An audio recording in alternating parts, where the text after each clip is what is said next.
All right, so as I was saying, today we're going to start talking about integers. All integers mean to you are whole numbers that are both positive and negative. So if you're keeping track, we're done with chapter 1. We're starting chapter 2 right now, 2.1.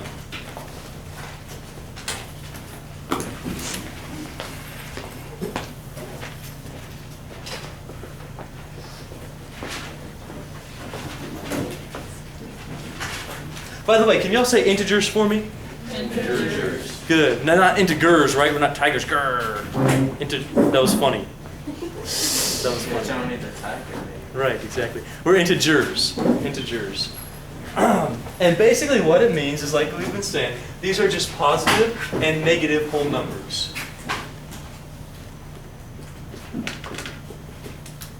So we're not on to fractions just yet.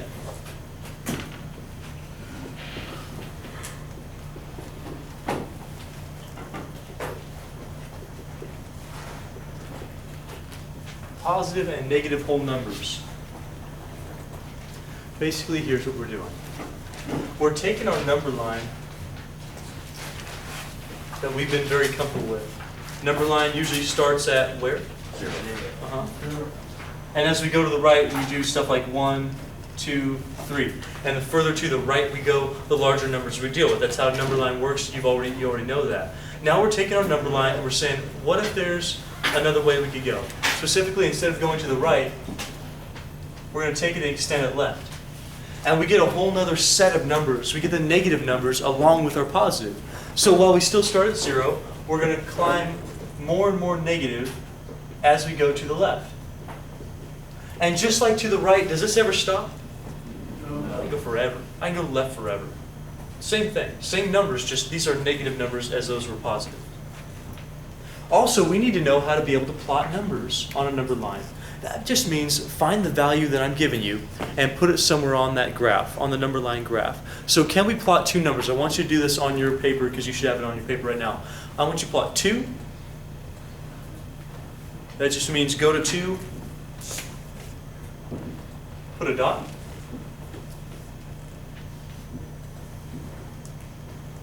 Plot 2 and -3.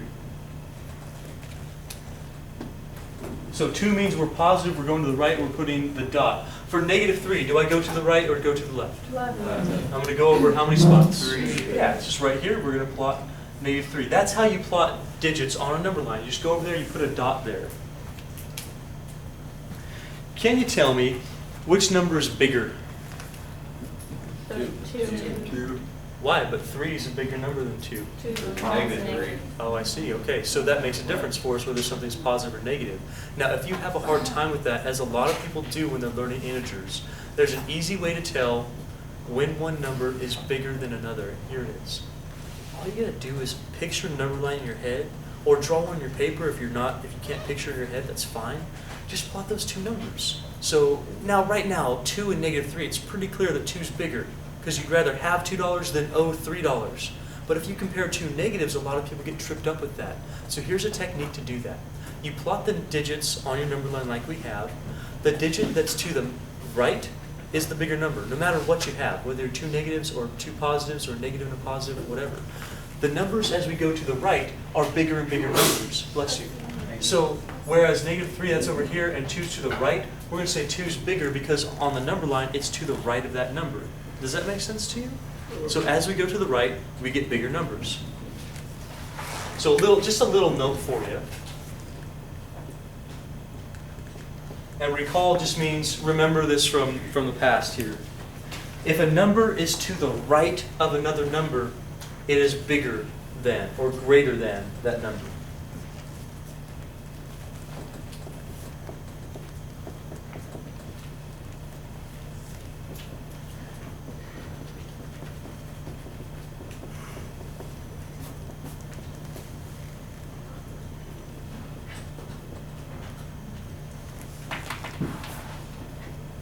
If a number is to the right of another number, it is, we're going to use these key words, it is greater than.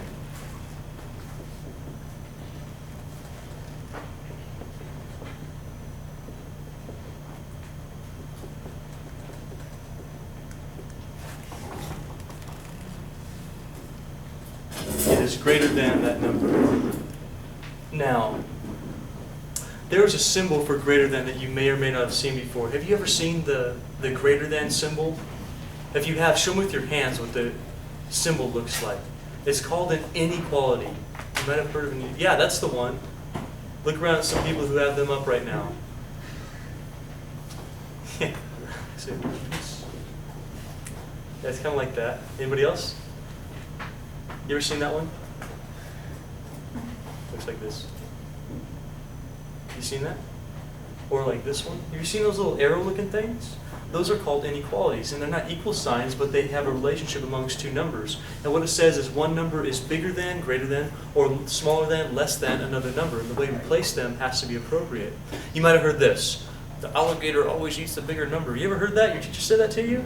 It says that the open side has to be facing the larger number. And that's the way we write inequalities. It's this symbol right here. The greater than, does anyone know? Is the greater than this one or this one? Pointing to the right. Greater than, greater than.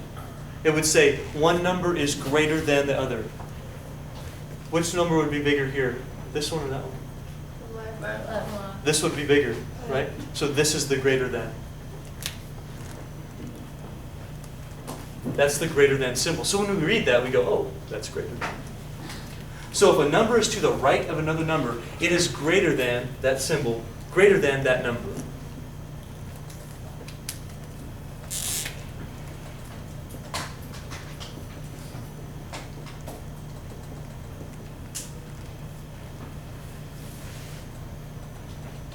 Likewise, we can switch around the statement. If a number is to the left of another number, we say it's less than. That's how we convey the idea that it's smaller than. So if a number is to the left of another number, it's less than.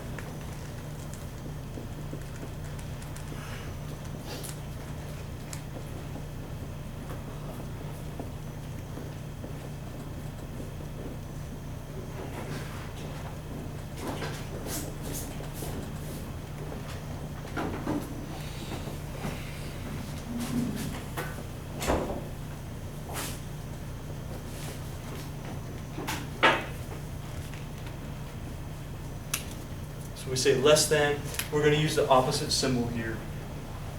It looks like that.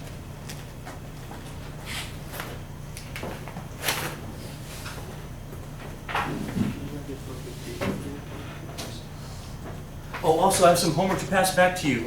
So just to take a moment to explain this, when I pass back homework, you're going to notice some numbers are circled. Those are the ones I graded. Remember, I graded how many numbers? 5. So you're going to have 5 circled items. You'll have a check mark, meaning you got it right, or a cross out, meaning you got it wrong. Okay, that's how I grade the homework. You'll have something out of 5 points at the top, or 10 points if you turn in 2 homework assignments at once. So go ahead and pass these on out. Make sure that it hits every row, though, because I need to make sure all y'all got your homework back. I've got a lot of assignments, so pass these kind of quickly.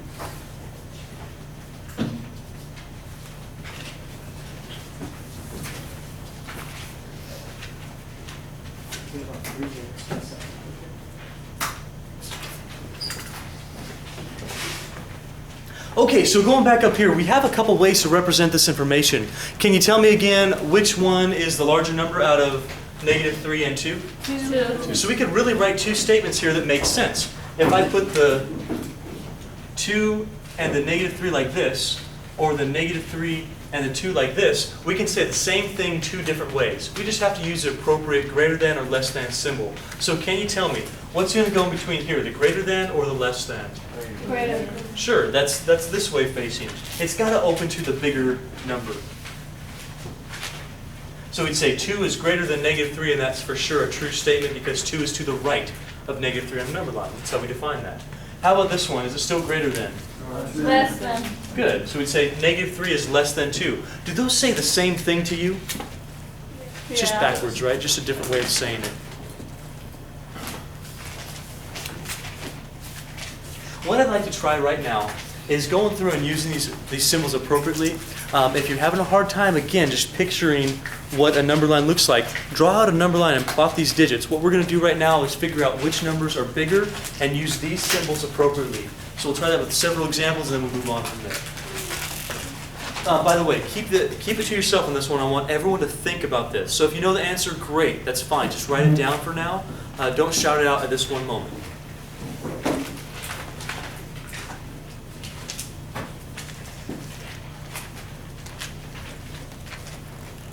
So again, answer it just on your paper, not out loud. The question I'm asking is, what symbol should we be using here, whether it's greater than or less than? So let's try this. So we're going to do this one together. But if you're having a hard time, could you not make a number line with this?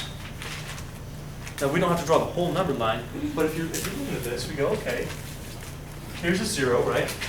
If we plot these two numbers, we're going to plot -1 and -3.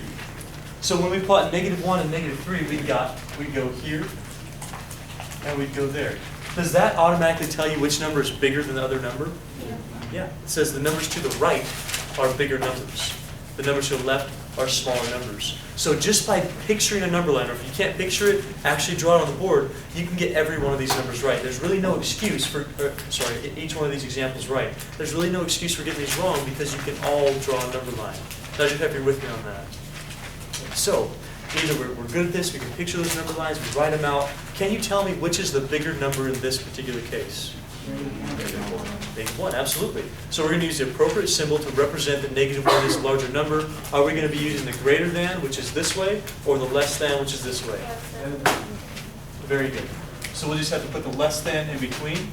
And that's a true statement. -3 is less than -1. That's true, because it's to the left of -1.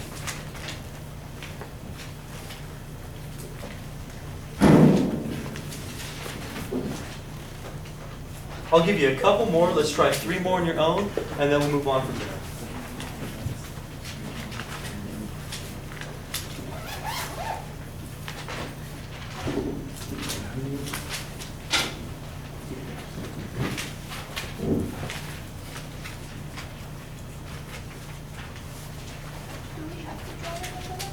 No, it's an option for you. It's just a way if you get confused, you go, man, you know what, in this one case, I'm just not sure. Draw the number line, and that'll help you.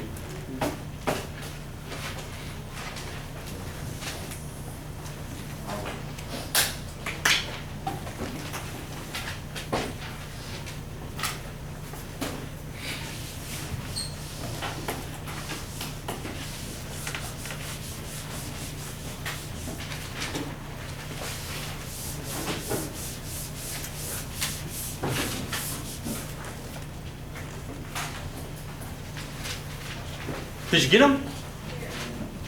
Let's do this thing then. Are we going to be using the greater than or less than for this one? Great, less than. Less than should open up like this, right? Okay, perfect. So less than here, we're going to read in our head, just make sure it makes sense to us. -4 is less than 3. Yeah, that makes sense. -4 would be like you're owing money. 3 would be like you have $3. So if you're owing someone money, you have less than if you would have $3. Next one is -2 and -5. Which is the bigger number here? 2. Great, -2. Okay, so we should be using what symbol? Perfect. And lastly, we have -1 and -2. How many we got? 3 out of 3. Perfect, fantastic job. Now, could you take this information and write numbers in order from smallest to greatest? Or least to greatest, or smallest to largest, things like that? Could you do that? Let's try that. I'm going to give you a list of numbers. What I want you to do is make sure you can write them in order from the smallest to largest.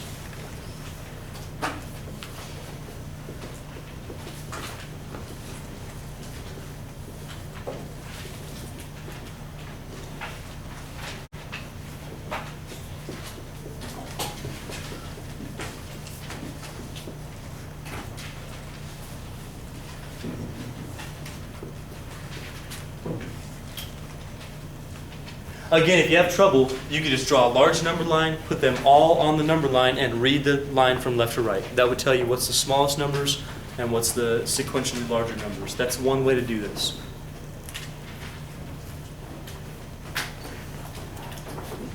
By the way, is there any other homework to turn in? Does anybody have any?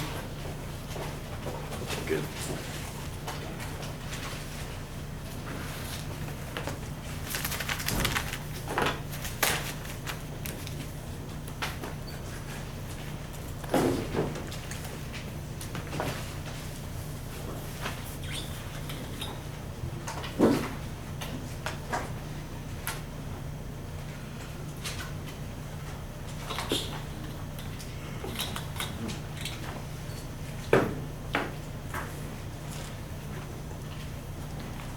What's the smallest number up here? Negative 8. The smallest number is going to be the most negative number because that's what's going to be to the furthest left on a number line. So we look at this and we order it kind of in our head is really what you're doing. You're saying, what's to the furthest left on my number line? Right now it's negative 8. So where this needs to start, if we're going smallest to largest,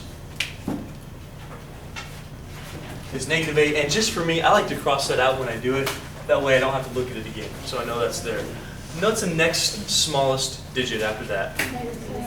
Good, that'd be right next to it, going to the right on the number line. So we're going to have negative 7. Cross it out. What's the next one? 2. Then next we have, well, that's our last negative number. Any negative is going to be smaller than any positive. It doesn't matter. So any negative number is a smaller number than a positive. So negative 1 comes next. Then we have what? 0. Sure. We're going to have the 4. 8. Yeah, and then we're back to positive numbers, which we have accomplished that already. Did you get it right, smallest to largest? Good deal. Now, another definition I have for you that we got to cover before we go any further. Have you ever heard of the opposite? I mean, I know we know opposite of white, we say black. Opposite of right would be wrong. Opposite of left would be right. Opposite of 5 would be. Now, how'd you get that? Right. Why? One's positive, one's negative. Positive and negative are opposite. That's actually the idea, is what it is. Opposite means the same distance from 0, but on the other side of 0. So when you say opposite numbers, you might have heard those before, right? You're like, oh, the opposite of negative 3 is? 3. Sure. And the opposite of 10 would be? Negative. Sure. It just means the other side of 0. So when we say opposite, that's what we mean. If you've never heard of that before, that's it.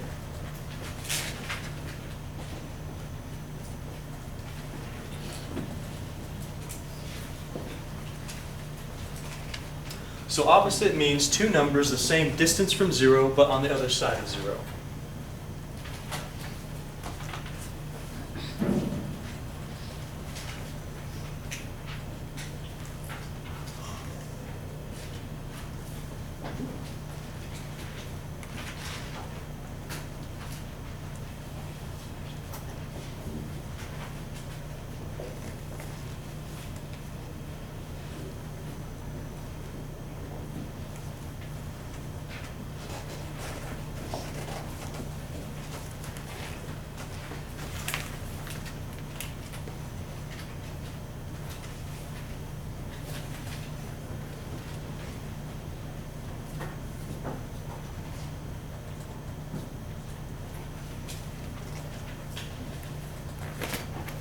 Okay, so again, opposite of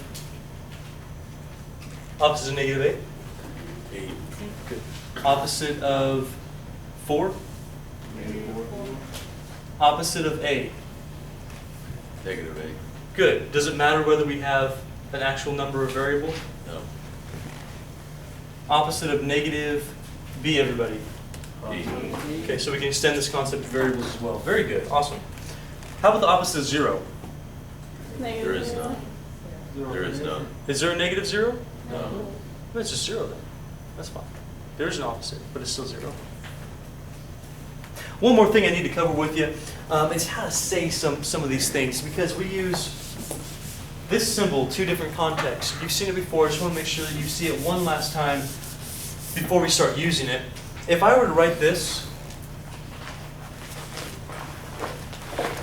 and ask you what that plus meant, how would you say that? Would you say plus or positive? Positive.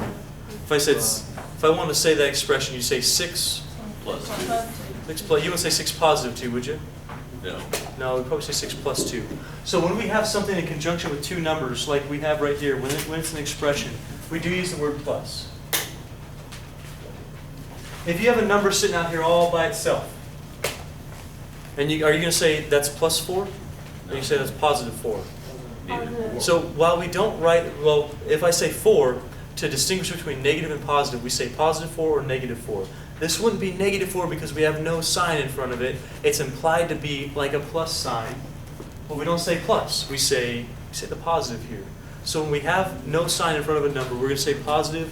If we have a number with that plus sign, that's when we use that word plus. Also here,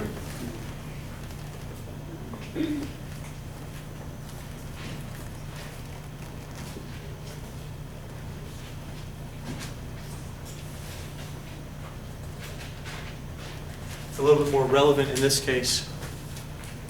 What do you say for the first example that I have up there? 8 minus 3. So we're not going to say 8 negative 3? No. And the next one, we're not going to say minus 5, we're going to say negative 5. That's when we use those different terminologies to kind of convey what we're trying to get across. Are you following me on that? Okay, just use appropriate things. If we're talking about a subtraction problem, like here, yeah, we use the word minus for sure. But if we have no number in front, then that's implied that that's a negative 5. The sign goes with the number. That's negative 5. How did I get it? I'm just giving it to you to see if you can distinguish between a minus and a negative in this case. So that's the idea. So if I have a number out front and I'm subtracting, of course we're going to say minus. If I don't have a subtraction problem. I'm just giving you whether this number is positive or negative. We're going to say negative.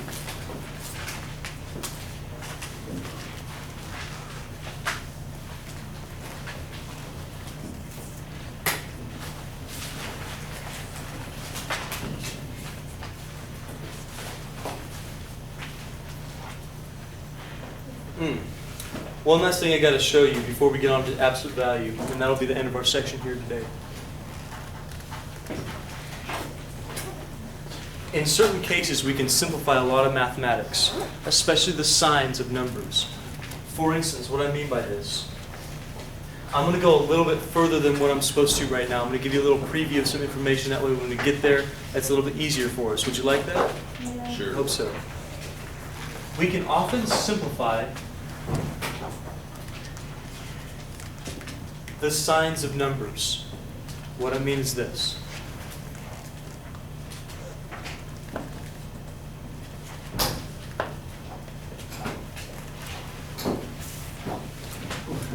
Whenever you have two negatives next to each other like this is negative quantity negative x. So the negative of negative x. Or in other words, the opposite of negative x. So when you're seeing this, it goes, okay, the opposite of, that's your negative. The opposite of negative x, what's the opposite of negative x? Positive. X. This is going to kind of lead us into, you've heard of this before, a negative times a negative equals a positive? We're going to see that that's the same exact case right here. This right here, you can always simplify to a positive x. When you see those two negatives next to each other, you can simplify that to a positive. That helps us a lot. Let me give you a few examples to illustrate this, Jeff. I've always seen it as like, because the minus and the minus or whatever, you can like make a plus sign right there. Yeah, if you want to use that, you could do that. It's already Like a graphic organizer, Yeah. say, oh, I can make that.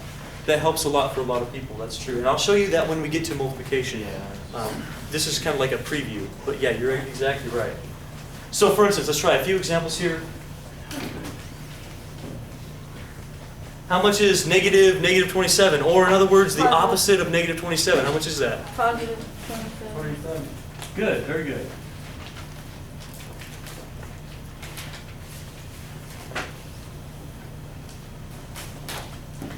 How about that?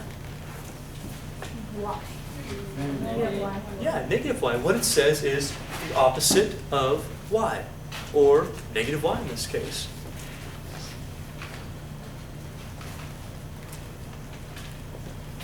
Here's one that's going to blow your mind, maybe. I hope so. Hope this is new for you.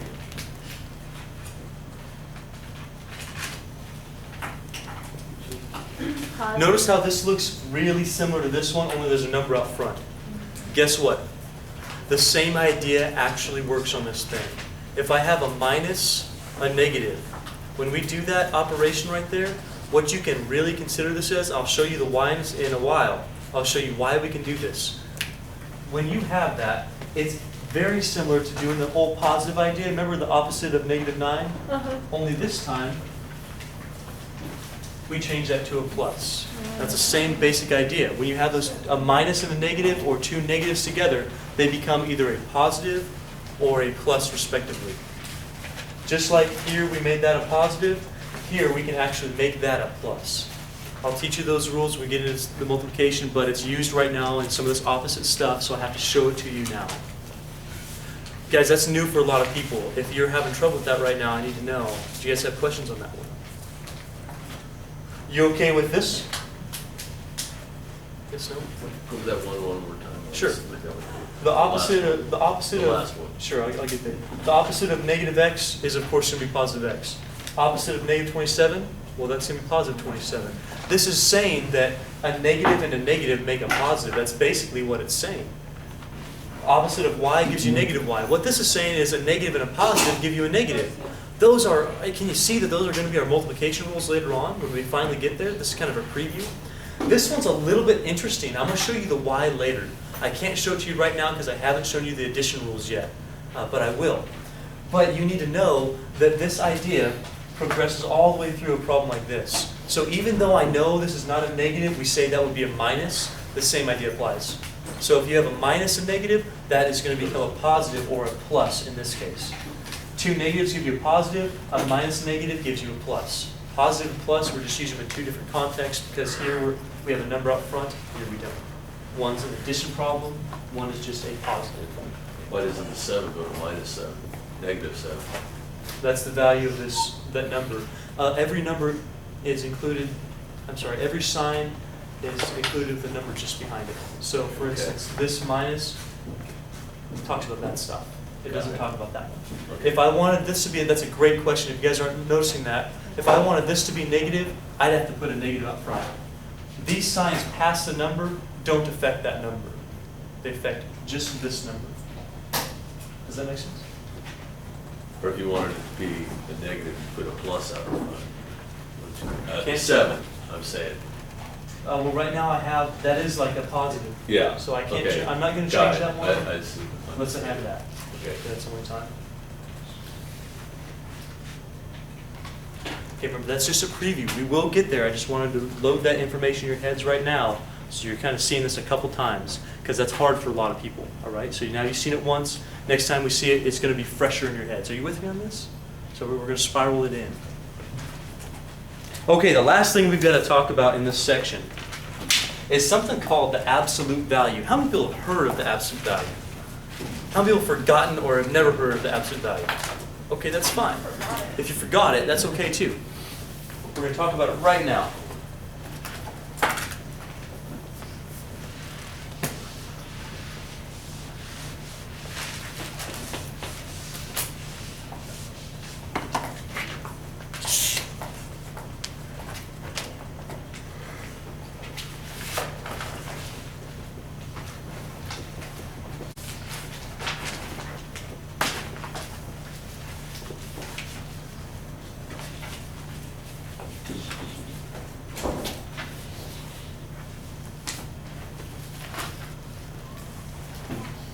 Here's what the absolute value does. The absolute value of a number is a way to measure the distance that a number is from 0. So the absolute value is really just the distance a number is from 0.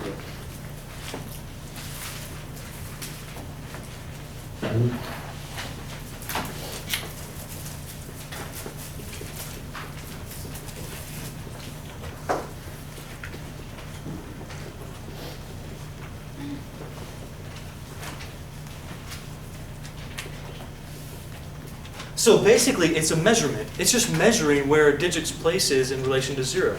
So for instance, let's say I'm standing in the middle of this room, okay? And I have my tape measure with me. You guys have used a tape measure before, right? So I stand right here. I hope so. And I measure to the left. I measure this way. About how much am I going to get between me and that wall? In feet. About 14 feet. 8, probably a little more than 8. I'd say, yeah, maybe 12, 14 feet or something like that. Does that sound about right to you? So on my tape measure, I'm going to go, I'm going to measure out, it's just say 12 feet. Not sure if you're okay with that. Now, I'm going to turn this around, I'm going to measure to that wall. I'm going to get about 15 feet. Tell me something. Is my tape measure going to say negative 15 feet? Even though I'm going completely the opposite direction, is it going to give me a negative? No. No, because distances, that measurement, it's always giving you a positive number, isn't it? It's just telling you how far away from something you are. If you're talking about Fresno in relation to LA, you don't say, oh, well, LA is negative 320 miles away. Does that make sense to you? No. even if you talk about Sacramento first, you go, well, Sacramento's 220 and LA's negative 320 miles away. That really doesn't make a lot of sense, does it? Because you're not going to go negative 320 miles. We talk about distances always in positive, even if two things are completely opposite. That's what absolute value does. It measures how far a digit is away from 0. So what that means for us is a couple things. Number one, I hope you were listening to that analogy, because that's a really good analogy for absolute value. Number one, is absolute value ever going to be negative? No. If I measure one way, I measure completely the opposite way, am I still going to get a positive? Absolutely. That means absolute value, since it's a measurement, it's not going to be negative ever.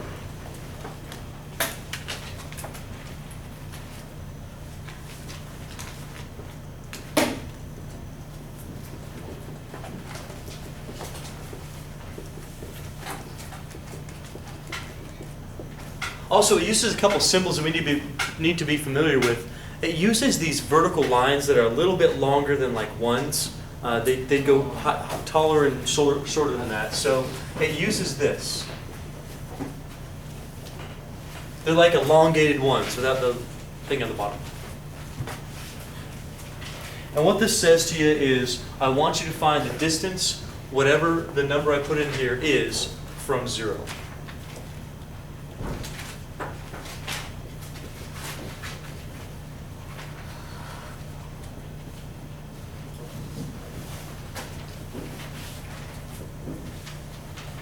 Let me give you just a for instance here. So if I have two numbers, 5 and negative 3, and I ask you this question, I go, okay, everybody, can you tell me what that is? Here's what the question's asking you. It says, what I want you to do is find out how many steps away, if you will, how many units 5 is away from 0. So the absolute value of 5, this is what says that. It says, how far away is 5 from 0? Can you tell me that? 5. It's just 5, that's right. Okay, but how about this one? How many units is negative 3 away from 0? 3. So we're not going to put negative 3? No. It'd be a negative. That's right, it can't. It's just a measurement. It's saying this. Start at negative 3, count to 0. How many spaces do you have to move, basically, is what it's saying. So we go, all right, how many spaces do I got to move to get to 0? 1, 2, 3 spaces. The absolute value of negative 3 is therefore 3. Nod your head if you're okay with that. Good, all right. So absolute value is never going to give you a negative, even if the number inside your absolute value is a negative. It's just counting the spaces to 0. That's what it's doing. Basically, no matter what, the answer from the inside is going to be positive. That's basically the idea here. Let's try a few more examples. I want you to do these examples. Don't say them out loud, though. Let's everyone think about them. They go really quick. I just need to make sure you're getting this down, okay? So I'll put one on the board. We'll do it. We'll cover it and keep going.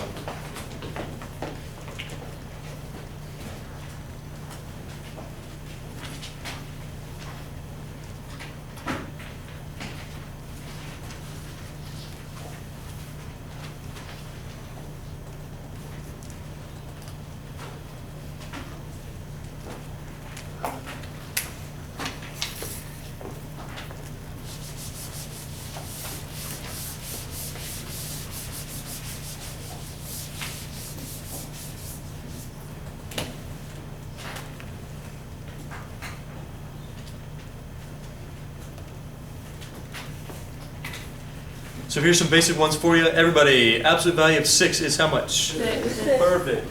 How about the absolute value of negative 8? 8. Absolute value of negative 27? 27. Absolute value of 0? 0. Perfect. So in our cases here, we have an absolute value of a number. Doesn't matter what it is, you're going to give me a positive number after the absolute value. All right, very good. How about this one? What's the absolute value of negative x? X. Good. Doesn't even matter what x is. That's going to happen. How about this one? Negative. No. 7. Ooh. Negative. That would be negative 7 because the absolute value is already 7, then you bring it to negative. So, is the negative inside the absolute value? No. This is different than all the other ones we've had, isn't it? Here's what this one says to you, Jeff, you're right. This one says you're going to cover up this negative because it's not in the absolute value. How much is the absolute value of 7? 7. Then you make it negative. That's what it's saying. What this says is the opposite of the absolute value of 7. So you find the absolute value of 7, then you take the opposite. Or you make it negative after that. Are you clear on that one? So, yeah, I know I just got through telling you absolute value is never negative. Well, that's true if it's inside the absolute value. But that doesn't count for if it's not. Does that make sense? If the negative's inside the absolute value, sure, it's going to be made positive. If the negative's outside, it doesn't count. It doesn't take into account the absolute value. So -7, that's our number.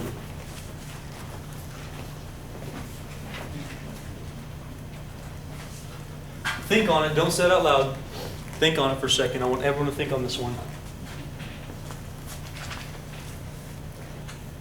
We'll talk about 2 things about this problem in a second, but I want you to think on it. First thing is this. I hope you're listening. Absolute value does not work like parentheses does. Okay, it does not work the same.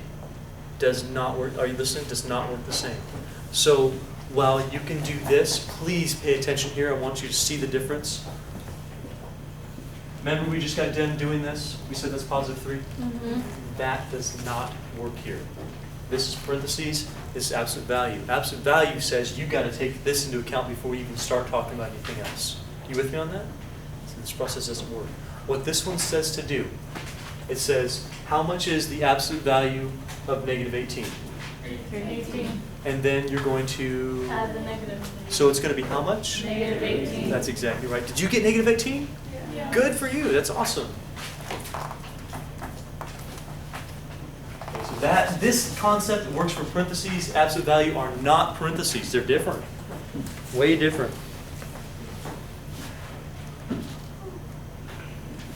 Negative absolute value of y is going to be what, everybody? -1. Perfect. And even if I have like a variable in here, negative absolute value of -b is going to give you... -b. Very good, very good. -b. Did you get -b? Okay. Do you have a good understanding of this absolute value concept? How many people do feel okay about that? Good, that's very good. We are done with 2.1. We're going to start our 2.2. And again, this is probably, up to this point, this is definitely the most important thing that I can teach you. This will be one of the top 3. Maybe the top thing I teach you in this class is how to add and subtract integers. I know it sounds like seriously, adding, subtracting? This is where people make mistakes. People don't make mistakes on multiplying negatives together. Rarely. People don't make mistakes on dividing them. People make mistakes on order of operations and add and subtract integers. That's where you make mistakes. So that's what we're going to spend a lot of time covering. The first thing we got to talk about is what these adding integers look like. I'll give you the rules. We'll call it a day. Next time on Wednesday, we'll practice a lot of these rules. Okay, so let's get the rules down for now, and then because I want you to think on it, and then we'll start practicing on Wednesday.